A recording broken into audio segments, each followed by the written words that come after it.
yang peninggalan Belanda tuh bentuknya kayak gitu. Dan itu yang identik banget. Akhirnya saya simplifikasi dengan bentuk kayak gini gitu. Setelah itu saya explore bentuknya. Jadi dieksplor bagaimana besar kecilnya, ketebalan-ketebalannya. Terus waktu ngeksplor ini tuh baru ngeh kalau andai kita bikin pintu dan jendela, ternyata bentuknya juga sama kayak tulisan ini. Gue juga baru ngeh pas coba eksplor ini gitu. Tapi tetap cari bentuk yang terbaik, tetap cari apa namanya? Ya jangan malas eksplor lah intinya. Seperti yang gue tulis. Gue pernah dengar dari Raditya Dika kalau nggak salah. Penjahit aja menghabiskan banyak bahan untuk membuat pakaian yang bagus. Editor video membuang banyak footage untuk hasil yang ciamik. Kita jangan males untuk coret-coret, untuk mengeksplorasi kemungkinan-kemungkinan yang bisa dihasilkan gitu. Setelah itu udah dicoba-coba gitu ya bentuk-bentuknya gitu, ada yang pakai outline doang, ada yang full fill. Gimana kalau di atas i-nya dikasih titik. Nah, kirain cuman kelihatan di matanya doang gitu kan kayak tulisan ini. Tapi kalau kita ngetik tulisan ini pakai fontnya Plus Jakarta yang bold, secara struktur emang sama gitu. Jadi ada konteks lagi nih. Nah, setelah itu akhirnya bentuk yang kepilih tuh yang ini nih, yang kanan ini yang kepilih.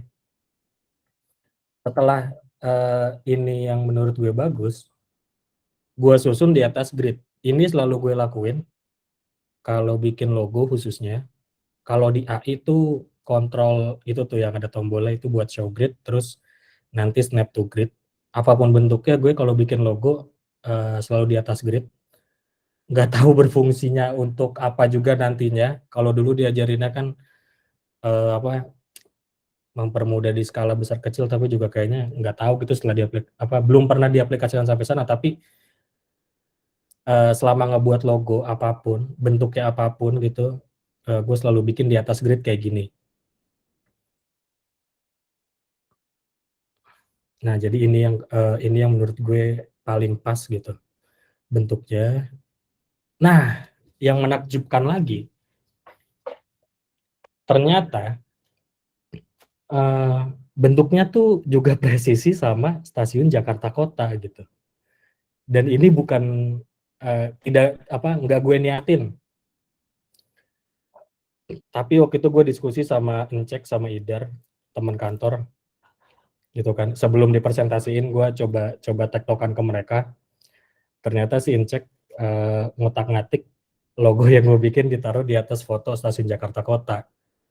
Anjir gitu kayak speechless banget, ternyata sesama itu, sepresisi itu bentuknya. Makin banyak konteks lagi gitu yang memperkuat bahwa bentuk ini udah bisa berdiri sendiri gitu, udah mewakili apa yang purpose kita di awal. Ini tuh beneran gak diniatin, awalnya cuman simplifikasi dari bentuk pintu dan jendela-jendela yang ada di bangunan-bangunan kota tua doang. Awalnya sesimpel itu doang gitu. Jadi terima kasih buat ngecek mungkin hadir malam ini waktu itu coba diginiin gitu, ternyata jadi bahan juga gitu kan buat presentasi ke teman-teman. Nah, waktu lagi presentasi itu sempat ada yang bilang katanya logonya mirip logo Postblok gitu kan. Sempat ada yang bilang mirip logo Postblok. Terus ya gimana gitu ya, Postblok kan juga bangunannya sama kayak apa namanya, bangunan-bangunan Belanda juga gitu, yang mana punya identitas, fasad-fasad yang sama. Tapi,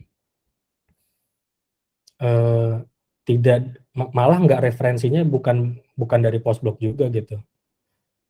Memang, bentuknya dibuat sesuai brief, mengikuti dari fasad-fasad Kota Tua, gitu kan. Terus mengeksplorasi dari bentuk-bentuk yang akhirnya disimplifikasi tadi. Akhirnya nggak sekedar simpel gitu, tapi juga punya konteks gitu kan. Nggak cuma cocok logi lah, nggak cuman nyocok logiin ini tuh sama Kota Tua, sama bentuk stasiun Jakarta Kota gitu. Karena awalnya memang tidak diniatkan seperti itu gitu. Tapi waktu di presentasi ke teman-teman ada yang bilang mirip Postblok, dan yang mengharukan lagi waktu itu saya tidak sempat membalas gitu, tidak sempat membalas asumsinya karena lagi di jalan. Akhirnya teman-teman dalam rapat sendiri yang membela bentuk ini gitu, yang membela logo ini. Jadi makin makin memperkuat lagi gitu. Ibarat kata kayak diuji ke masyarakat, terus masyarakat nangkap apa yang kita mau, yang mana masyarakat yang dimaksud orang-orang dalam rapat, dan bagus gitu. Ada yang bilang katanya mirip Postblok, dan akhirnya teman-teman yang lain juga berdiskusi untuk menguatkan gitu bahwa ini udah cukup merepresentasikan dari Kota Tua gitu. Khususnya buat acara ini Jakartanya, bukan buat jenama Kota Tuanya gitu. Terus tulisan Jakartanya gimana gitu kan? Explore lagi, cari-cari lagi. Sempat kepikiran main pakai gaya-gaya apa sih namanya tuh ya? Lupa lagi gue. Yang di atas tulisan explore ini. Waktu itu sempat kepikiran kayak gitu. Karena kan PR-nya adalah gimana nurunin identitas dari jenama plus Jakarta ke dalam jenama ini Jakarta gitu kan. Biar orang juga langsung ngeh kalau ini tuh punya Jakarta, ini tuh punya plus Jakarta gitu. Nah, awalnya opsi format yang mau diajuin tuh kayak gini. Dan yang kepilih yang diputuskan untuk dimajuin ke presentasi itu awalnya yang paling bawah ini nih. Jadi ini terus pakai logo plus Jakarta. Kenapa? Karena kalau kita bedah brand book-nya plus Jakarta, mereka itu punya format bagaimana logonya plus Jakarta bisa dikomposisikan dengan nama-nama kelurahan, dengan entitas-entitas yang mereka. Jadi kalau kalian pernah lihat mural-mural di jalan, kayak ada tulisan Tanjung Priok, Jakarta gitu ya. Itu memang udah diatur di brand book-nya bisa pakai format dengan komposisi seperti itu. Jadi waktu mural-mural yang kalian lihat di jalan, terus ada tulisan misalkan Kemayoran plus Jakarta, atau apa di daerah-daerah kalian, itu memang upaya kampanyenya gitu dari Plus Jakarta ini. Makanya awalnya tuh logonya ini Jakarta mau digituin aja. Jadi ininya, si bentuk ini tuh akhirnya tidak dibaca ini. Dia ya bentuk aja gitu, logogram aja. Yang mana logogram dari ini Jakarta gitu. Makanya ini Jakarta plus Jakarta. Tadinya kayak mau dibuat seperti ini. Cuman karena masyarakat juga banyak yang belum tahu kalau logo plus Jakarta itu dibaca plus Jakarta. Akhirnya dengan format logo yang kanan atas ini, takutnya orang bacanya ini Jakarta. Akhirnya makin fading lagi tuh kalau ini tuh dibacanya plus Jakarta gitu. Apalagi nama acaranya ini Jakarta gitu kan. Terus akhirnya seperti ini, logo yang fix yang dipakai. Huruf A dan R-nya pakai variasi variasi glips dari plus apa dari font plus Jakarta juga. Tapi di sini ada modifikasi di huruf J-nya. Karena kalau huruf J dari logo itu kurang bisa presisi lah. Biar lebih presisi, akhirnya ada modifikasi di huruf J-nya gitu. Dibikin grid-grid kayak gini. Karena tadi memang si logonya kan dibentuk di atas grid juga kan. Biar kelihatan terstruktur lah gitu. Nggak sekedar simple. Biar kelihatan serius. Padahal mah ya tau lah ya bikin cuma narik-narik garis doang. Gitu. Jadi ada modifikasi. Terus sempat diajukan sistemnya gitu. Karena acara ini Jakarta itu kan apa ya? Kirain di pikiran gue sendiri gitu. Ini tuh bisa jadi judul tajuk gitu. Misalkan nanti sebelum acara ada kampanye-kampanye yang ngangkat cerita tentang apa, terus ditulis ini ceritanya gitu kan, atau ini aktivitasnya gitu-gitu. Jadi ternyata setelah dikulik bisa dijadiin sistem juga gitu, khususnya buat rubrik-rubrik. Nah, selain buat sistem bisa jadi glip juga, anjir gitu, kayak nggak habis-habis nih gitu kan. Bisa mengganti huruf N, bisa mengganti kata ini, tadinya tuh kayak gitu gue rancang gitu kan. Cuma karena dikerjakan oleh banyak orang, dikerjakan oleh banyak divisi, dan dengan waktu yang cukup tight gitu ya. Kalau misalkan semua sistem ini teraplikasikan, perlu banyak waktu lah, karena logo ini dipresentasikan di saat divisi-divisi yang lain juga jalan gitu. Akhirnya memang belum terpakai gitu. Ini udah mau habis lagi jam sebenarnya, jam presentasi aja. Gak apa-apa, santai. Nanti kita masih bisa diskusi. Masih bisa diskusi juga. Iya. Terus bisa diturunin jadi icon juga, gitu kan. Jadi icon panah buat signage, tapi ini juga nggak kepake nih. Tapi nggak apa-apa gitu. Sebenarnya sebuah ini ya apa? Sebuah hal yang bagus kalau kita bikin jenama itu bisa komprehensif. Jadi bisa diturunin kemana aja, bisa punya sistem, bisa punya identitas yang makin kuat dan diterapkan secara masif gitu. Bukan cuma bikin logo doang, terus nanti elemen-elemennya yang baik kan kadang itu ya, yang baik kan bisa nurun lah gitu dari visual si logonya gitu. Jadi itu.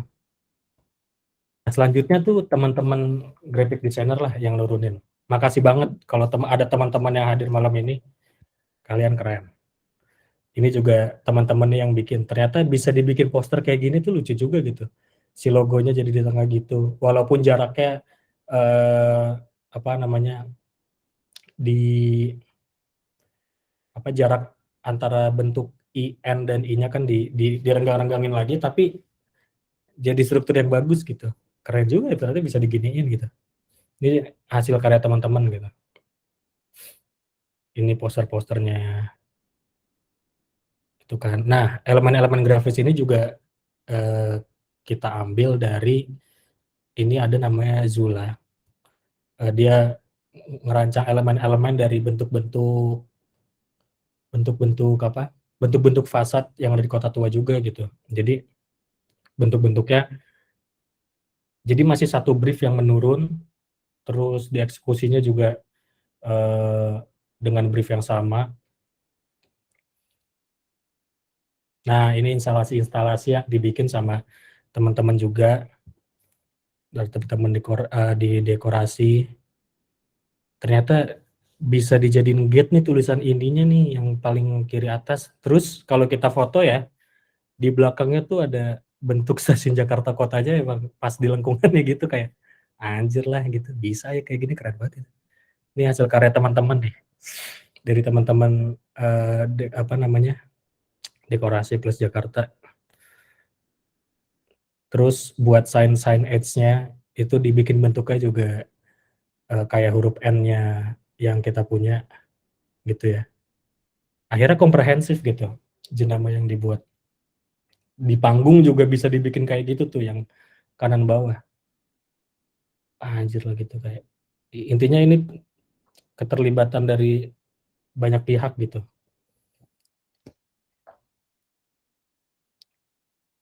Dah cukup ya. Nice, keren banget Alif. Terima kasih serbaguna. Waduh, serbaguna karoseri, bagus. Gue nyari di Instagram masih ini jam yang ketemu jam. Iya ya, serbaguna karoseri. Gue mau foto itu dulu dong, bentar. Serbaguna karoseri kayaknya lucu. Lu bis udah laku berapa emang? Emang jualan bis itu ya? Kayaknya dah. Aksesoris truk tuh. Oke. Thank you Halim, sumpah keren banget gue ngelihat apa yang lu presentasikan tadi kayak gue ikut merasakan kebahagiaan lu ketika lu mengerjakan itu sih. Kenapa? Kayak ketika kita sebagai desainer itu menemukan sesuatu yang kayaknya brilian gitu, kayak anjir gitu kan, dari tadi kan lu nyebut anjir berapa kali tuh kan, itu kan kayak ungkapan lu sebagai menemukan sesuatu yang brilian gitu.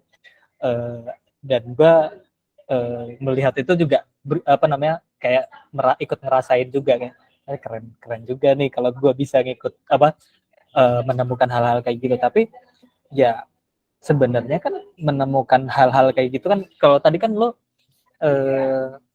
jelasin prosesnya, beberapa hal banyak yang lahir karena ketidaksengajaan gitu. Tapi ketidaksengajaan itu kan bisa kita temukan ketika kita juga punya sensibilitas yang tinggi.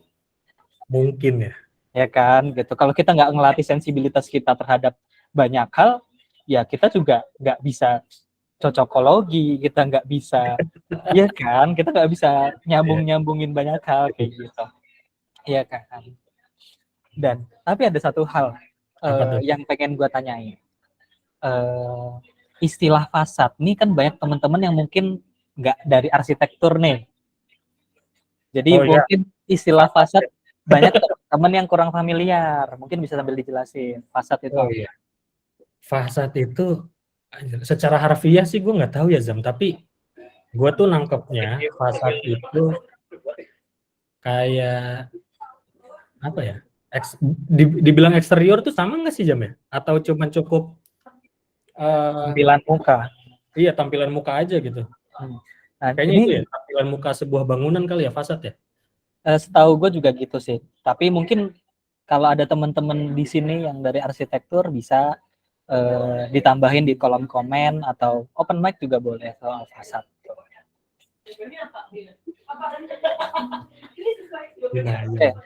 Yang mau tanya-tanya, mau ngerespon, ngasih pendapat juga boleh langsung tulis di kolom komentar, atau ada yang mau open mic nanya, silahkan banget, kita diskusi malam hari ini. Ini sebenarnya gue kayak apa ya, ini yang gue tampilin tadi di Instagram juga ada. Oh iya. Nih kata MR Candias, wah di respect Mr. Candias. Menarik, ternyata sebagian desainer ketika menemukan ide-ide brilian itu, respon pertamanya adalah denial karena dianggap ketidaksengajaan. Apa maksudnya ini, Mr. Candias? Mungkin silakan open mic kali ini, open mic. Candias open mic bisa jadi webinar satu lagi ntar nih Jam. Boleh mau Candias.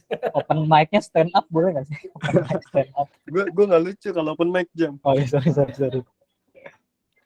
Enggak, itu sebenarnya lebih ke kayak refleksi daripada desainer yang gue lihat sih, kayak sebagian yang gue lihat ketika desainer ya, salah satu kasus yang jelas Halim lah gitu, ketika dia menemukan satu bentuk yang menurut gue itu brilian gitu kan, membuat satu bentuk yang fungsional, representatif tapi juga komunikatif secara kebersamaan, dan respon pertama dia tuh denial kalau nih, dan dia menganggap itu sebagai suatu kebetulan gitu loh. Yang sebetulnya memang ya tadi yang lo bilang, sebenarnya kan itu balik lagi sama kepekaan, experience, bagaimana kita bisa melihat peluang dalam satu visual gitu loh. Jadi kayak memang nggak cuman Halim dan gue, kadang gue merasakan itu, atau mungkin teman-teman yang lain, dan gue juga lihat teman-teman gue yang kayak dia sebenarnya menemukan itu secara tidak sengaja, dan kayak bertanya-tanya, nih gue sebenarnya kreatif atau enggak sih, kayak ini kan sebenarnya ketidaksengajaan gitu. Sebenarnya dia kayak gue mencoba menyimpulkan fenomena bling moment designer gitu. Karena banyak desainer yang dia tuh punya bling moment,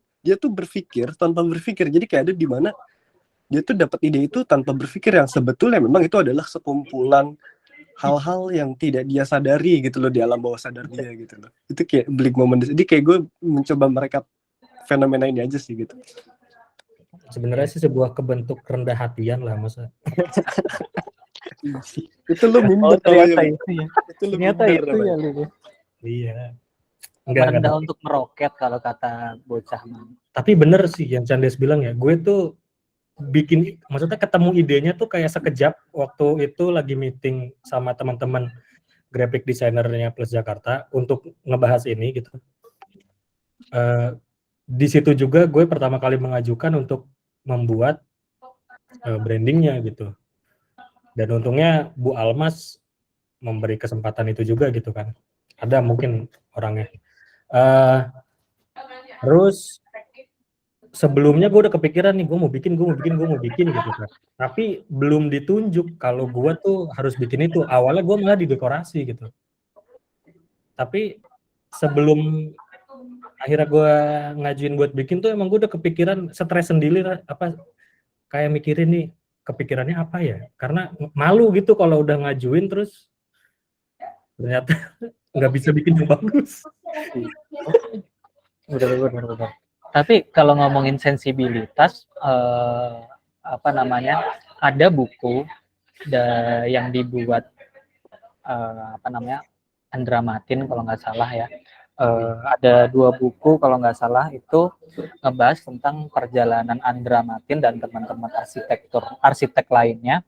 Itu yang pertama ke Jepang sama kalau nggak salah ke Portugal. Kenapa tuh? Jadi ya dalam rangka untuk melatih sensibilitas mereka gitu. Jadi emang untuk melatih sensibilitas itu kita perlu ngelakuin diskursus atau mungkin kita perlu melihat banyak hal, kita perlu turun ke jalan, kita memperluas jangkauan pengetahuan kita juga gitu. Kayak ya Andra Matin pun ke Jepang untuk melihat arsitektur di sana gitu. Kalau ada rezekinya sih bisa turun ke jalan. Iya, ke Portugal gitu. Ya mungkin kita bisa mungkin terinspirasi dari caranya gitu untuk melatih sensibilitas kita sebagai desainer. Berarti bisa digaris bawahi sebenarnya riset. Ya, riset. Gitu. Kayak ya mungkin seenggaknya ketika kita melihat sebuah referensi atau gampangnya kita melihat sekarang ini kan melihat Pinterest, melihat Behance, ngelihat Dribbble dan lain sebagainya ya, kita juga perlu tahu di balik karya itu apa maksudnya. Iya Mas Candia silahkan. Mau nambahin nih terkait yang tadi lu coba. Ini bagian diskusi sih, kayak tadi yang lu bilang tentang Andra Matin, gue sangat setuju, dan mungkin itu bisa dikategorikan sebagai selera kali ya Zam, karena balik lagi mungkin banyak orang yang mungkin bisa menemukan posibilitas itu, tapi nggak semua orang bisa melihat itu sebagai sesuatu yang keren. Karena kan kayak katakanlah nih bentuk melengkung gitu kan, kayak kita tahu itu keren, gimana ya, kayak kita menganggap itu keren karena kita tahu yang keren itu sebenarnya seperti apa sih. Kayak misalnya kalau bahasa tongkrongannya, ini keren nih logonya kayak yang di Eropa sana gitu kan, atau kayak ini logonya kayak yang di Jepang nih gitu kan.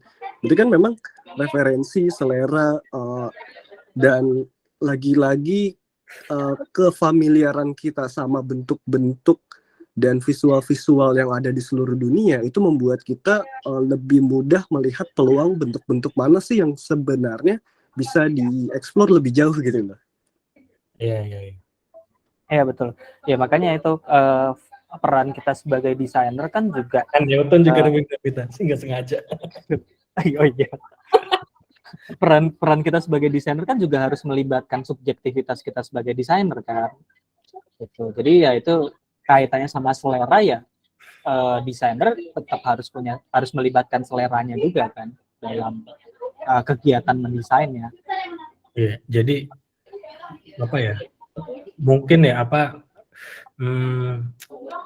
yang dosen-dosen kita ajarkan dan konsisten kita lakukan saat kita ngerjain itu, akhirnya kan ya tadi ngebentuk itu gitu loh, ngebentuk sensibilitas, ngebentuk referensi di kepala, ya kan. Karena yang gue pikir sih itu ya, gue selama ini kalau dapat project branding konsisten ngerjain apa yang khususnya Mas Edi ajarin gitu kan. Akhirnya sampai itu bisa muscle memory gitu. Jadi udah nggak perlu ngelakuin yang sebanyak proses awal-awal gitu kan. Intinya gitu sih mungkin ya. Ayo silakan yang mau nanya, mau ikut diskusi bisa langsung tulis atau nyalain mikrofonnya langsung aja. Ada door prize-nya nggak sih, Lim? Ada nggak? Nggak ada sih, biasanya ini ya majalah spasial ya. Oh nih Sakilah angkat tangan nih, Sakilah hands up, silakan Sakilah. Hah? Lah emang nggak bisa angkat, emang nggak bisa open mic? Bisa Jack. Ini Sakilah siapa Jam? Enggak, ini Rojak pakai email orang. Ruang Guru. Bukan. Rojak ini. Gue merojak. Masuk gak sih? Masuk. Enggak, kayak bener tadi kayak Candias, kayak semua orang bisa mendapatkan visual apa saja, melihat apa saja, cuman kebijaksanaan untuk menjadikan itu sebuah hal yang berguna dan ini oke nih gitu, ini bisa dipakai nih, itu kan pengalaman yang kita alami, perbendaharaan visual yang kita punya gitu, serta kerjaan yang pernah kita kerjakan mungkin. Ya intinya bukan suatu kesengajaan, tetap ada kausalitas di dalamnya gitu kan. Anjir. Ya benar. Bener sih, keren Halim lah, mantap. Kausalitas. Keren. Gue jadi inget ini loh, kalau tadi kan Rojak dengan nama Sakilah ya di sini. Dia bilang perbendaharaan visual ya. Gue jadi inget siapa? Farid Stevi. Iya, Mas Farid Stevi. Yang Iya, bikin Mas Farid. Iya gitu. logo KI. Apa? Logo KI. Iya bener, yang udah diganti. Beliau ini kan sosok yang multi talenta banget ya. Desainer iya, seniman iya, musisi iya gitu, keren lah gitu.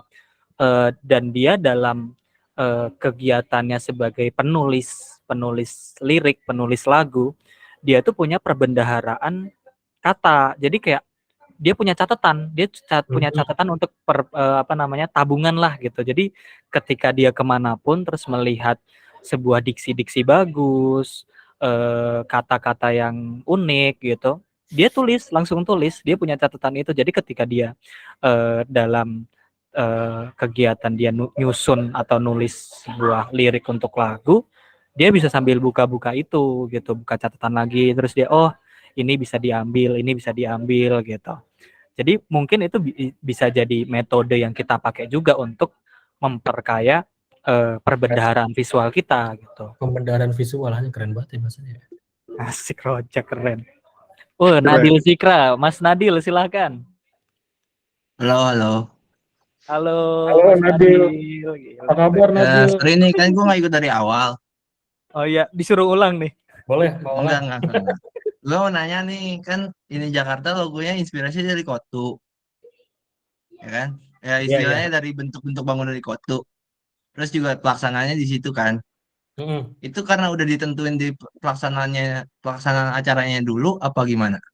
Misalkan kalau di tim, kalau kita ngomongin revitalis kan tim juga revitalis.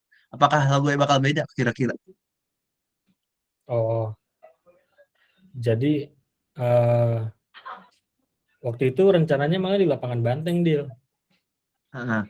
Tapi karena nggak dapat tanggalnya, bentrok, akhirnya di Jakarta. Akhirnya udah diputuskan di situ, tapi brandingnya belum ada gitu. Jadi momentum aja gitulah. kita tahu ada peresmian revitalisasi Kota Tua juga. Akhirnya dari tim dan teman-teman mutusin untuk kalau bikin visual coba dieksplor dari bentuk-bentuk fasad yang ada di Kota Tua gitu. Jadi hitungannya kalian nentuin tempatnya dulu ya? Iya. Hmm. Kalau akhirnya di lapangan Banteng mungkin si patungnya kali PDIP. Ya, bukan Banteng itu dong. Oke. Iya. Terima kasih. Nah, makasih banyak ya Mas Makasih, Nadil. Nadil. Pertanyaannya itu bisa jadi pertanyaan selanjutnya sih kayak karena ini diambil dari fasad yang ada di Kota Tua. Nah, sebagai sebuah sistem brand atau jenama ini ini Jakarta ini gimana kemudiannya ketika nanti akan dilaksanakan di tempat lain gitu? Itu belum mikirin sampai situ sebenarnya. Belum kepikiran sampai situ. Tapi ya nantilah nunggu udah ada briefnya aja sih, Jam. Itu juga kalau gue masih terlibat di Plus Jakarta ya. Kalau enggak ya nanti kita lihat karya dari teman-teman yang lain gitu. Berarti atau mungkin teman-teman yang lain nih mau gantiin Halim di batch berikutnya. Nanti dibuka berarti 4 atau 3 bulan lagi. Kemarin baru pembukaan kan. Ya. Berarti apa ya? Apa malah ada jadi kemungkinan kalau brandingnya, penjenamaannya ini akan berubah tiap tahun. Iya sih, sebenarnya itu sempat gue pikirin, Jam. Sempat kepikiran gitu. Kalau nanti nggak di sini lagi kan berarti harus dirubah ya, karena representasinya Kota Tua banget, gitu kan. Akhirnya gue kayaknya sih itu gitu akan berubah tiap tahun, apalagi punya tajuknya masing-masing gitu kan. Kayaknya sih gitu. Iya. Kan kayak banyak festival atau acara besar kan kayak gitu juga, kayak mungkin Piala Dunia kan tiap tahun juga ganti logo. G20 ya.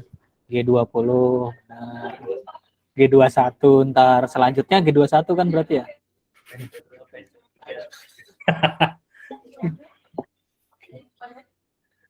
Disabotase lu, Jam. Disabotase. Oke.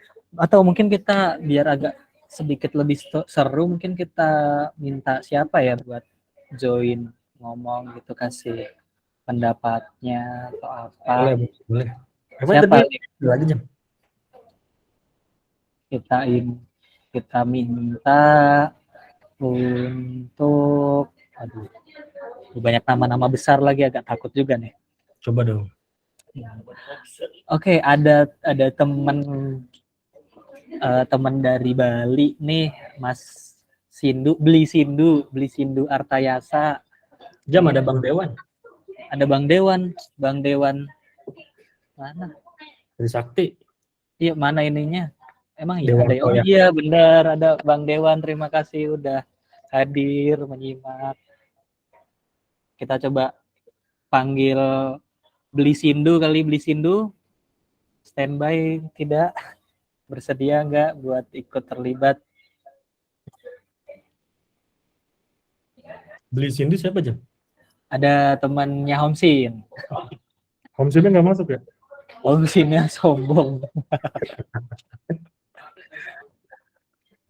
Di Sindunya mungkin lagi nyambi kali. Oke, kita. Halo.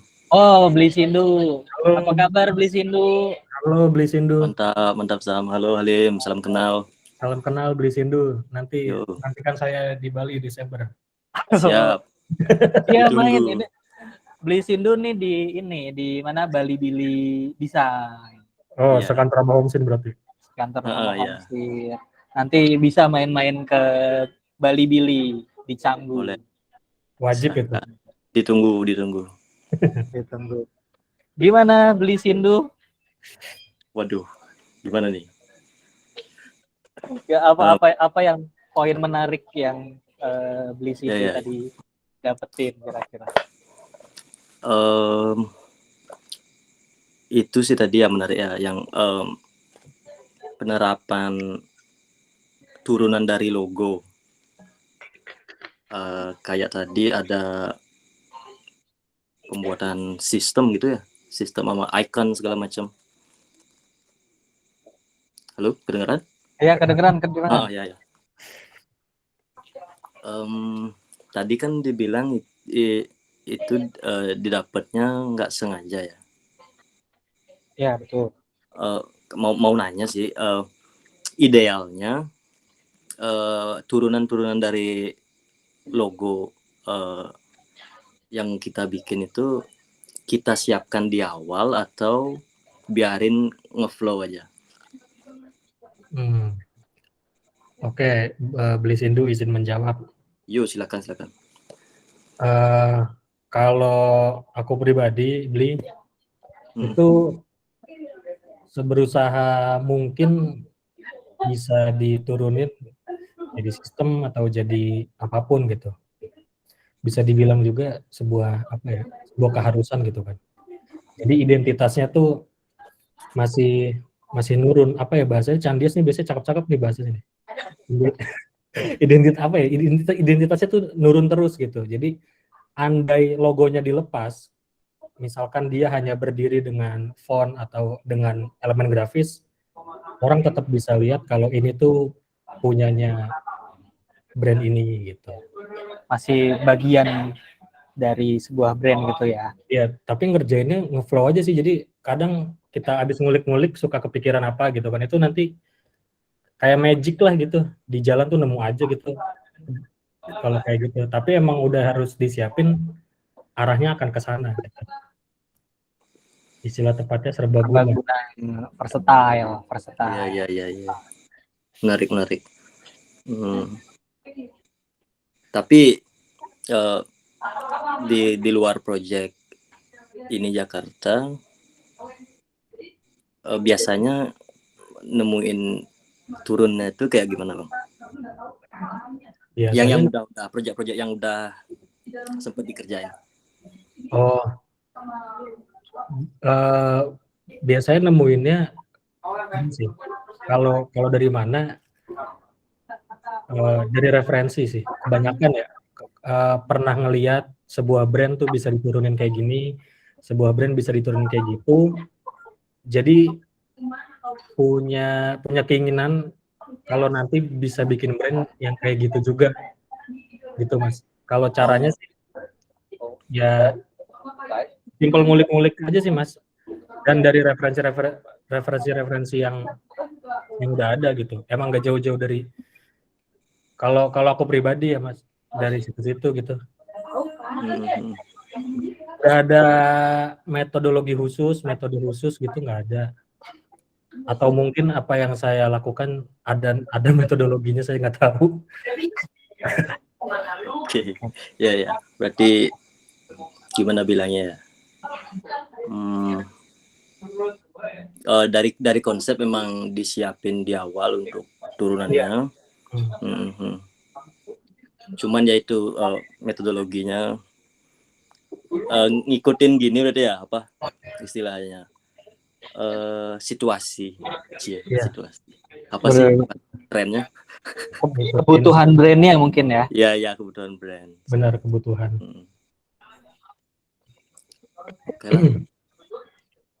Ya, itu menarik sih, kayak tadi Halim bisa melihat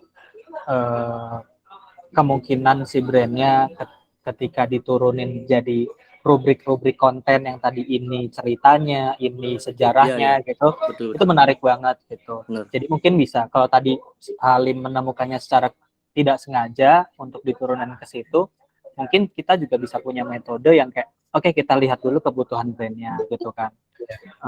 Jadi brand ini punya kebutuhan untuk bikin konten, kebutuhan yang lainnya mungkin bisa kita bikin daftarnya dulu, nanti baru kita usahakan untuk bikin turunannya juga mungkin bisa gitu ya Lim ya. Bener, kalau kayaknya yang digarisbawahin bener kebutuhannya sih, soalnya Kelas Jakarta itu kan kontennya banyak, salah satunya juga punya artikel gitu kan, dan kalau kita lihat Instagramnya juga yang dibahas tuh banyak, bisa kita kategorikan gitu. Ada yang ngebahas tentang orang-orangnya, ada yang membahas tentang pekerja-pekerjanya, ada yang membahas tentang transportasinya, gitu-gitu. Jadi emang bener sih sesuai kebutuhan. Dan nggak harus kalau emang nggak bisa jangan dipaksain gitu.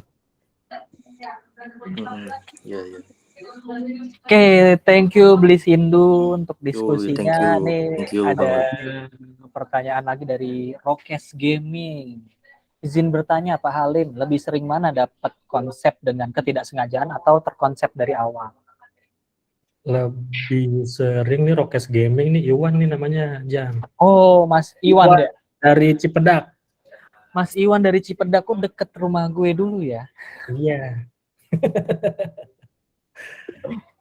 Jadi lebih seringnya sih disengaja, karena tadi ya ada proses coret-coret, ada proses eksplorasi gitu. Jadi memang disengaja gitu. Maksudnya disengaja ya tadi gitu ya, ada proses yang kita laluin. Kalau kebetulan ada yang nggak sengaja juga, ya itu berarti berkah aja kita bilangnya. Dan itu juga ini Jam apa? Bukalapak yang dibikin Thinking Room. Iya. Itu dia cerita juga ditemuinnya itu last minute, ternyata logo yang sekarang. Oh, yang B sama tanda serunya itu ya? Tanda seru sama tutup kurung itu ya? Jadi di bukunya dia tuh lucu banget gitu. Awalnya dia ngejelasin bagaimana ngebuat brand, terus dia bilang apakah setiap pembuatan brand tuh harus lewatin proses kayak gitu. Akhirnya dia ngasih study case, salah satunya yang Bukalapak itu. Setelah dia nyoba mengajukan sekian alternatif dan nggak diterima, akhirnya malah ketemu satu yang mungkin dalam tanda kutip tidak sengaja itu. Gitu. Jadi apa nih? Gue bilangnya sih magic sih Jam. Jadi Magic ya. Kita nih kalau kerja gitu, karena kan ini ya ada apa sih kalau orang tuh nyebutnya cari inspirasi Thailand gitu. Harus ngopi cari inspirasi atau apa gitu, tai juga sih sebenarnya. Harus nongkrong di kamar mandi gitu. Ya itu mah ritual-ritual masing-masing ya.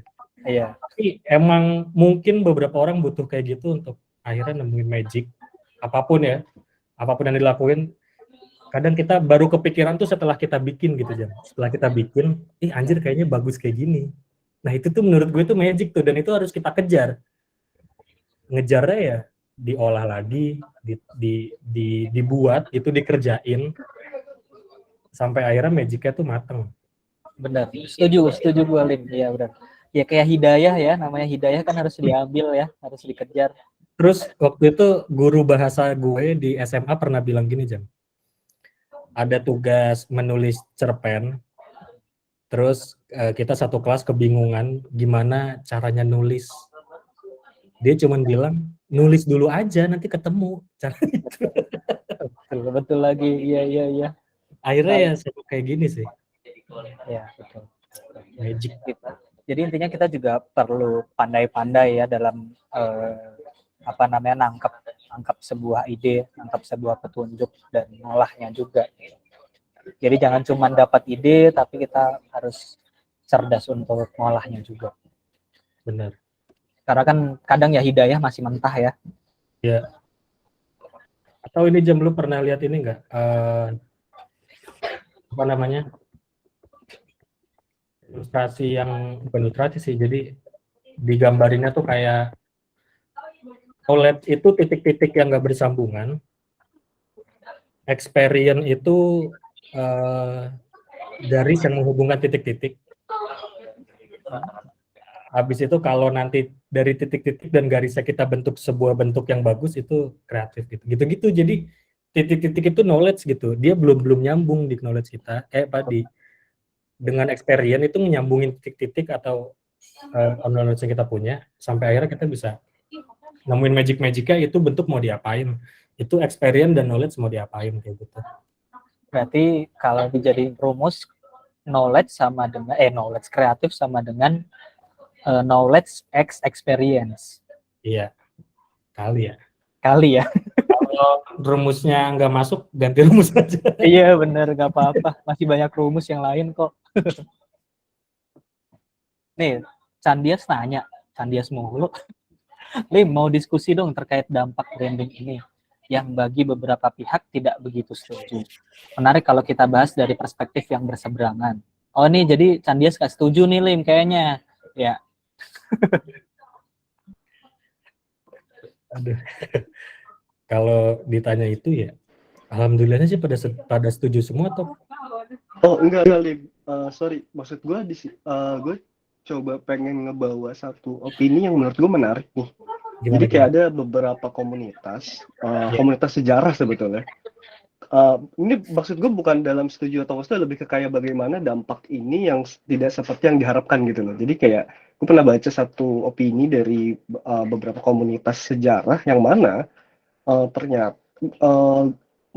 sebenarnya balik lagi kepada tujuan ini Jakarta kan memang tujuannya untuk pariwisata dan sebagainya, bagaimana intinya si ini Jakarta tuh bisa menjadi sesuatu yang intinya mempromosikan pariwisata dan ikon-ikon yang ada di Jakarta. Tapi pada praktiknya si festival ini tuh justru dalam tanda kutip terlalu meriah. Ini di sini gue netral ya, kayak gue coba ingin membawa ini ke forum, terus kayak dalam tanda kutip meriah sampai ikon yang utama yang pengen kita kenalkan pariwisata kota tua itu tuh kayak overshadowing si kota tuanya sendiri justru gitu loh. Jadi kayak itu tuh meriah dan kayak katakanlah kita foto nih di kota tua, justru kayak kita tuh cuma pengen foto di Signage Jakartanya, bukan karena kota tuanya gitu loh. Jadi kayak itu tuh overshadowing dari apa yang mau kita kenalkan gitu loh. Ini kayak dari opini yang menurut gue mungkin bisa dibahas sih, kayak apakah benar seperti itu atau mungkin itu adalah dampak yang memang tidak diprediksi atau bagaimana, karena lagi-lagi dari yang gue lihat memang kayak ya itu sih seperti yang tadi dijelaskan. Itu bagaimana pandangannya? Ini gue cuma ngebawa inian aja ya, bawa bahan diskusi. Ngelempar diskusi aja ini. Iya.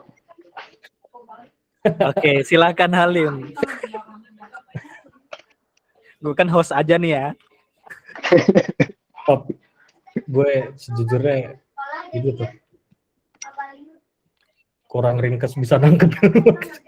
Ini mungkin kayak sederhananya si event ini Jakarta itu kayak seakan-akan dalam tanda kutip overshadowing, kayak jadi tuh jadi lebih meriah dibanding si kota tuanya. Jadi kayak kota tua tuh seakan kayak anak tiri di acaranya sendiri gitu loh. Kayak ya orang sebenarnya nggak peduli sama kota tua, tapi peduli sama si event festivalnya ini gitu loh. Jadi overshadowing. Nah beberapa komunitas sejarah menganggap seperti itu gitu loh. Jadi kayak dampak yang di itu tuh sebenarnya yang hanya untuk ini Jakarta, bukan kota tua secara keseluruhan gitu loh maksudnya. Oke. Paham gak sih maksudnya? Ini kalau boleh gue ini sih yang gue rasain malah ya, kalau di site kemarin malah kerasanya lebih banyak yang datang itu karena mau ke kota tua dibanding mau lihat acaranya. Gitu. Iya kalau yang gue rasain deh, karena Benar. nggak sengaja datang ya. Iya, karena memang pengunjungnya masih banyak pengunjung yang dalam tanda kutip ya, menurut gue gitu, pengunjung yang ya gitulah dari daerah-daerah kan biasanya kalau ke suatu daerah pengennya ke daerah-daerah kota tua gitu kan. Kalau di Bandung mungkin Asia Afrika kayak gitu, di Semarang kota lama masih banyak yang emang sebenarnya ke sana mau ke kota tuanya gitu. Kalau yang gue rasain, karena memang di sana sendiri yang datang karena acaranya juga ada, tapi sempat jadi PR tuh gini kan, itu gede banget ya lahannya kota tua tuh. Sedangkan yang kita taruh tuh cuman booth dari komunitas, akhirnya di tengah itu kosong karena nanti buat panggung malam gitu-gitu. Jadinya memang, dan aktivasi dari komunitasnya pun akhirnya gimana ya? Menurut gue kayaknya malah kenapa tadi gue bisa bilang begitu, soalnya publikasinya juga tidak apa ya, mungkin tidak menjangkau semuanya gitu, dan nggak tahu kalau ke sana itu mau ngapain. Emang ada, bahkan gue sendiri sih, ini salahnya gue sebenarnya, gue sendiri nggak tahu gitu acaranya tuh ada apa aja selain musik dan talk show gitu. Karena komunitas-komunitas punya acara masing-masing, dia nanti ngambil dari pengunjung berapa dia ambil, terus buat ikutin acaranya mereka. Jadi memang tidak terlihat seperti sedang ada acara di sana gitu. Kalau yang gue rasain, instalasi-instalasi kita juga ukurannya nggak gede-gede, malah kayaknya orang mikir gerbang dari bentuk si logo ini itu kayak gerbang kota tua aja gitu yang lagi ditaruh, nggak tahu kalau itu sebenarnya ada event gitu-gitu. Kayaknya gitu juga sih Top, kalau yang gue tangkep ya selama kegiatan. Oh, berarti sebaliknya ya ternyata yang terjadi gitu ya. Menarik. Sebaliknya. Ya, jadi kayak bahkan kayak asumsi mereka tentang kayak ini terlalu overshadowing justru malah nggak sampai, bahkan kayak yang tadi lu bilang bahkan orang aja nggak tahu kalau ada acara di situ gitu. Iya, jadi mungkin Menarik. persentasenya lebih sedikit orang yang datang karena tahu dan mau ke sana gitu. Itu acaranya sempat dibubarin. Serius. Kok dibubarin sih acara pemerintah? Iya. Jadi waktu itu tiba-tiba jam 7 Satpol PP tuh naik ke panggungnya tuh yang depan Museum Fathahillah itu ya. Tiba-tiba naik ke sana, terus pakai toa kayak biasanya di Kotu gitu, yang jam 7 tuh udah harus bubar kayak gitu. Setelah ditelusuri ternyata sempat ada demo lah mungkin, atau keluhan dari pedagang-pedagang yang ngerasa ini ada acara gini gitu-gitu loh gimana. Oh iya. Terus tadi juga gue sempat cerita apa kayak manusia silver tuh kita malah pakai lapaknya dia, ternyata itu yang di depan Padang Merdeka itu yang sekarang itu kan jadi lapaknya itu ya manusia silver, noni Belanda gitu-gitu, dan sedangkan kita naruh instalasi di sana, akhirnya ya mereka dempet-dempetan di ruang-ruang yang kepasang instalasi untuk itu. Jadi ya mereka sendiri mungkin nggak tahu kalau itu ada acara gitu, makanya mereka juga kerasa nih kok tiba-tiba lahan gue hilang atau apa gitu. Iya gitu. Menarik dari diskusi yang dilempar sama Candias tadi, bagus sih, itu jadi insight buat kita, kita juga perlu melihat hal-hal kayak gitu. Benar. Ya tinggal kita harus melihat itu atau enggak, kan tergantung ya kebutuhan sama tujuan dari sesuatu, dari objek yang kita buat desain ya enggak sih gitu.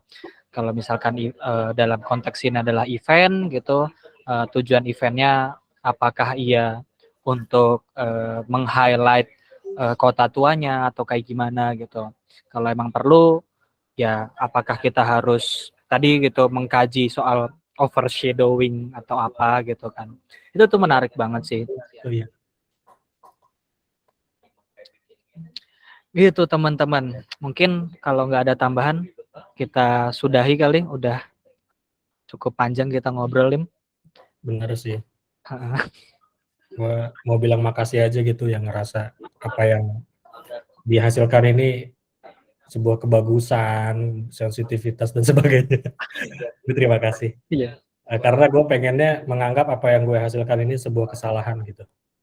Sekalipun mungkin dampaknya baik, dapat respon baik, diterima dengan baik, gitu kan. Tapi ini tetap sebuah kesalahan gitu. Agar nantinya kita bikin yang baik-baik terus, gitu-gitu ya. Betul. Menganggap apa yang udah kita buat ini masih belum sempurna gitu ya. Iya, jadi kan ini sebagai bentuk tanggung jawab juga gitu kan, dilempar ke forum, didiskusikan. Pengennya sih dapat banyak kritik sebenarnya. Tuh teman-teman mungkin yang mau kritik bisa langsung serang Instagramnya Halim di apa, Lim? Halim Sopan. @halimsopan. Tuh bisa langsung kritik tuh, mungkin jadi diskusi dan kritik lah yang dicari sama Halim ternyata dari panggung yang udah Serbaguna kasih malam hari ini. Oke, terima kasih Halim atas kesempatannya, atas waktu luangnya dan cerita yang dibagikannya. Terima kasih juga buat teman-teman yang udah hadir, udah ngeluangin waktunya melihat menyaksikan atau ngikutin diskusi malam kita hari ini. Semoga bermanfaat, baik sedikit atau banyaknya ya. Dan ada sedikit informasi untuk tanggal mungkin akhir bulan ini, insya Allah mungkin tanggal 30 akan ada kelas berguna selanjutnya yang nanti akan diisi oleh salah satu sport designer yang cukup keren juga. Nanti kita pantau terus saja Instagramnya Serbaguna di @serbaguna.co gitu. Alias second akunnya @Abdullah Azam. Ya, kalau mau follow Instagram gue @abdazam_. Nah, itu. Dan mungkin yang punya dokumentasi kelas berguna malam hari ini bisa posting juga, bisa share juga di Instagram story, dan jangan lupa tag @serbaguna.co. Gitu, terima kasih teman-teman. Kalau misalkan ada komen, ada kritik, ada masukan untuk kelas bergunanya, atau mungkin pengen menawarkan diri, mengajukan diri untuk jadi narasumber, dan mungkin merekomendasikan temannya atau request siapa gitu narasumbernya ini dong Zam gitu, bisa DM aja di Instagram @serbaguna.co kayak gitu. Terima kasih teman-teman semuanya. Bikin bis bisa Jam, bikin bis. Bisa bisa Menggunakan aset. tergantung proyeknya gitu. Oke, terima kasih, semoga berguna. Selamat malam. Wassalamualaikum warahmatullahi wabarakatuh. Waalaikumsalam warahmatullahi wabarakatuh.